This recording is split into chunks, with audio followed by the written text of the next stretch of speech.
All right, so I'm out here in rural Lake County, Florida, but my best friend Lexi called me, and she's been running Airbnbs in this general area for about 10 years. She's a Superhost. She's owned multiple at the same time, but she's never been down by Disney, and she wants to kind of spread her wings and diversify a little bit. So she called me naturally because I'm the Airbnb expert near Disney, and we're going to talk a little bit about that today. And as always, this information is on the house.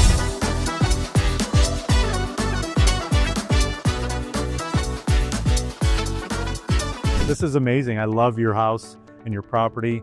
This is what it's all about. But we're miles away from Orlando, and you want to venture into that, and most people are wanting to get out. Tell me a little bit about why you're looking to do that and what you hope to gain from it. Of course. So I have done Airbnbs the last 10 years.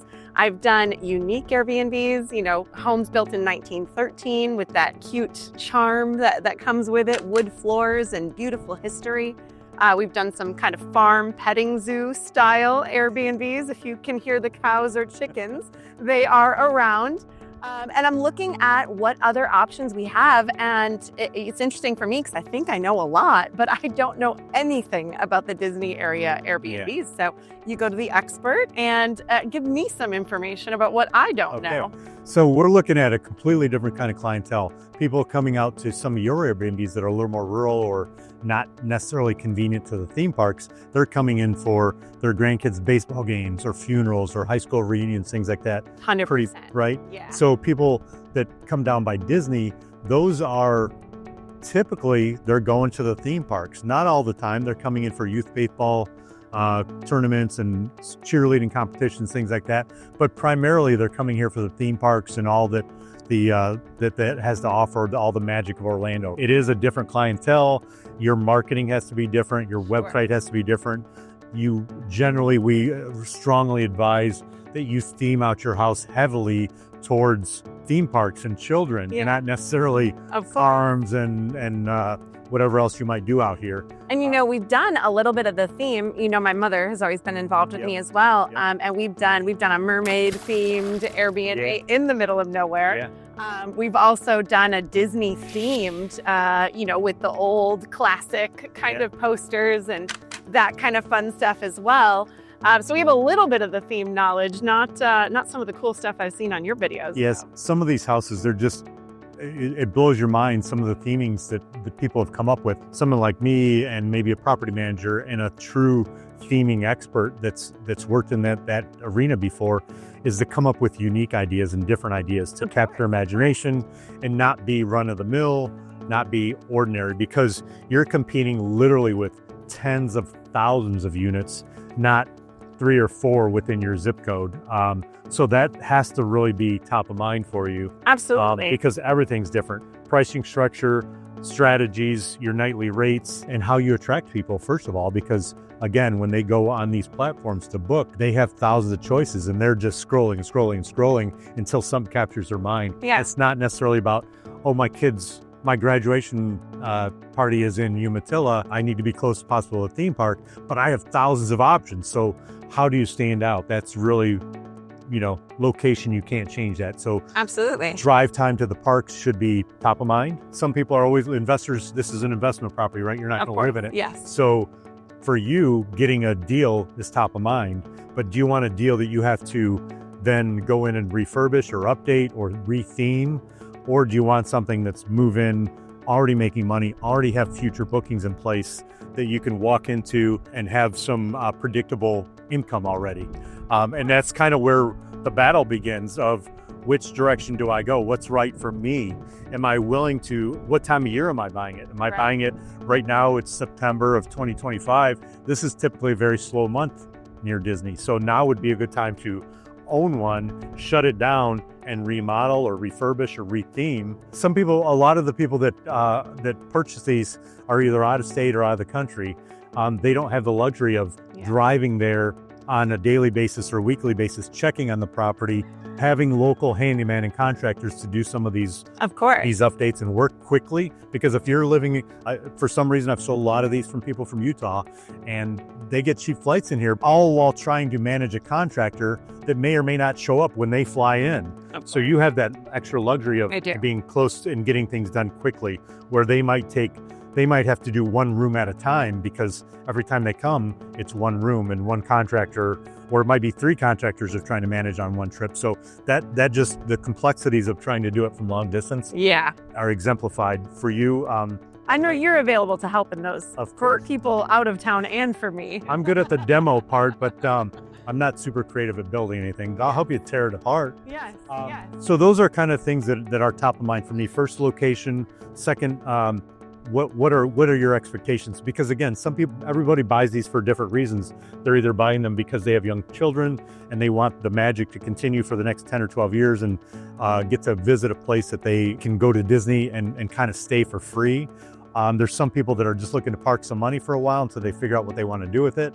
And other people are actually doing it for an income, a stream of income. Finding out what exactly your expectations are and what your desires are, what you want out of this, how quickly you want it, and how much hands-on you want to be, because that determines a lot about what I'm going to recommend for you as well. I have primarily purchased Airbnbs in the neighborhoods I was already owning rentals, or in the neighborhood I lived in, or above my office, those kinds of things out in the country. To change that search, how do I do that? And where am I really looking to find those places by Disney that are financially good decisions? Right. So that's a fantastic question. And usually that's top of mind for everybody is, how do I know, again, when there's dozens of communities and tens of thousands of homes, what's right for me and my type of investment? Typically, what I recommend is you can't change location. That's a staple in real estate. Location, location, location. We've all heard that, and it transposes into investment homes as well. Because the closer you are to Disney, the shorter the commute. The shorter the commute, the quicker the kids are getting into Disney and back home and in bed. And it's unfortunate, but if you might have a great, fantastic home that looks great and is exactly what people need, but then they have to drive 45 minutes in traffic on the way home when the kids are tired, and you might get a bad review from that. Of course. And you can't change that as an Airbnb host or on any platform. So how do you recover from that? Well, you eliminate that as one of your criteria by buying closer to Disney, as close as you can afford, as close as what's available, and as close as what you're tolerable as far as the type of work. Because some of the communities that are closer to Disney are older, so they might need more updating, which doesn't scare you. But as some of my other investors, they don't want to go through that because they live in another state and they can't, right? So location is number one. And then we dial that down into how much home can you afford? Right. What size home do you want? Who is your avatar for your potential renters? Is it a family of mom and dad and Susie and Billy? Or is it a group of people that are coming here from overseas, multi-generational, and they need 8 bedrooms? Or I assume you help me with that, right? Because that is an area that I don't know. Of course, yeah. And again, some of that is going to be based on your budget, right? Yeah. Because you might not be able to afford an 8-bedroom home, but you probably don't want a 1-bedroom condo either, because you want to capture the most amount of people as you can afford to, right? One thing I have always kind of advised is buy the biggest home you can afford in this market, because if you have a bigger home, you can always rent it out as a smaller home. If you've got 6 bedrooms, you can rent it out as a 4-bedroom home. You might not make as much money, but you can keep it full more often. We've done that in a couple of our Airbnbs where we had a larger, I think it was a 5-bedroom, and it had, 2 extra bedrooms that we could list it 2 ways, where we did the 4-bedroom house and the 6-bedroom house, and we didn't have to change all the beds every time, which was also great. So in these, a lot of times there's, and the bigger homes especially, there's a 3-day or sometimes a 5-day minimum. So if you're renting it out for 5 days, you're gonna have 2 days of the week that aren't rented, right? But you can, if you've got a bigger home, you can rent it out as a smaller home to try and capture those people like, hey, I can get this 6-bedroom home for the price of a 3-bedroom. Of course, I'm going to go take that 3-bedroom or that bigger house. So those are kind of things you want to consider too, not just about, because you want to fill up as many calendar days as you can a month. All this kind of stuff. But of course. And I assume that's mostly HOAs down there, right? I don't work with a lot of HOAs up in the country. Obviously, we're not dealing with that. We get to do whatever we want out here on the farm. We've got an apartment in the back that we're turning into an Airbnb. Yeah, this one right over here, right? So there's obviously a lot of differences here, and that is one of them. I don't have neighbors to get me in trouble for anything. Sure. So again, this is, that's one of the first questions. I don't want to be in an Airbnb, or I don't want to be in an HOA. And I have to combat that all the time. And my point of view is you absolutely want an HOA in this environment. Right. Because the HOA in these communities, the amenity center alone is worth the cost of the HOA, because your guests are going to get access to these amazing pools and lazy rivers and restaurants and theaters and Thinking mostly resort style, Absolutely. everything, Yeah. right? There are a lot of communities that aren't, sure, but the bigger resort communities, you're going to get all that. Plus, they take care of your grounds. You don't have to mow the grass, Oh, or sure. mulch, Okay. or trim the trees. Nice. The cable and internet's usually included in Okay. these. So you get all these benefits because, again, most of these people are the owners are out of state. You're not going to drive down to Disney and mow your grass up Nope. a week, right? You're not going to go trim the bushes or take out the trash. They take out the trash. They come pick up the trash 7 days a week.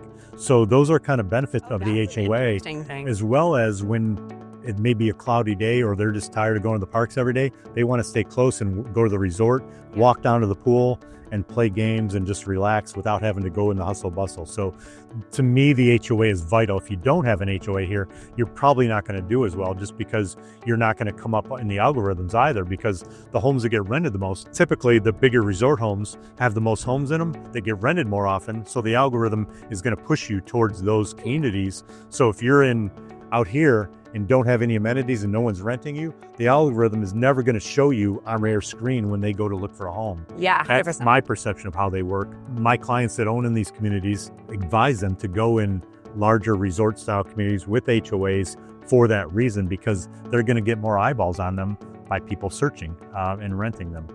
Absolutely. I know we focus so much up here on being a Superhost and our great reviews and, naming our Wi-Fi 5-star review and those little tricks that really helped us to build a brand. And when I started, there were 1 or 2 Airbnbs up here. Yeah. And now there's a ton of them. So to differentiate here, it's got to be similar to what you guys go through down there. Also, obviously, all the nightly rates are much higher for you guys than they are for me on the sticks. Right? Sure. Yeah, and that's a point of contention. And again, when you get into the smaller units, like the 2, 3, 4 bedroom, whether it's a condo or a townhouse, there's a lot more of them. So as a percentage of the overall market, 100% of the market, about 45% are condos and townhomes. So that leaves 55% that are single family homes, but single family homes range from 3 bedrooms to 14 bedrooms. Oh my goodness. And if you get into the bigger homes, that's just a very small percentage, 9 or 10 or 11% of the overall market. So when you're competing with a smaller home, you're not only competing with more people, but sometimes it's a race to the bottom, Yeah. right? Because when you're there's communities that are all condos or all townhomes, and when you're competing against everybody else that has the exact same unit as you do, size, number of bedrooms and baths, and square footage, if they're going to lower their rate to $50 a night, guess what? They're going to get rented every night, and you're going to be at $200 a night where it should be. Right. No one's going to rent you. So it's a competition thing when you're in that. I always advise to be in a community that has diversity. There's not many that have condos, townhomes, and single family. There are a few, but if you can at least get townhomes and single family, it helps diversify a little bit, and that race to the bottom is a lot less steep. I love it. Yeah. Okay. Well, great information. Thank you so much. I think that gives me a great idea. And I know you're going to be sending me a list of things that I should be looking at and guiding me the right way to what sounds like a little bit of a bigger home, right? Yeah. And again, I'm not trying to spend your money, but bigger typically translates into more options and more options for you, not just your guests, but overall as nightly rates, how many they sleep, and also how you can theme it. Because if you've only got 3 bedrooms and one's for the parents, do you theme the other 2 towards girls or boys or toddlers or teens? Or Star Wars. Scary or spicy, what do you do, right? Yeah. So the bigger homes just give you a little bit more options all the way around. And actually, you know what, Alexa, I'll send you my Smart Investor Playbook, which everybody can get. There's a QR code down here that kind of help explain all this. And of course, we can go through it, individually. Of course. I'm always available. My number's down here. You get my personal cell phone, 321-439-4277. So if you have questions like Lexi did, you can reach out to me. We can have a one-on-one, or whether it's a Zoom or in person at your personal property. You're probably out of state, but I'm happy to come meet you, do it virtually, whatever works for you. I'm sure you've got tons of questions. Everybody does. That's what I'm here for. As always, this information is on the house.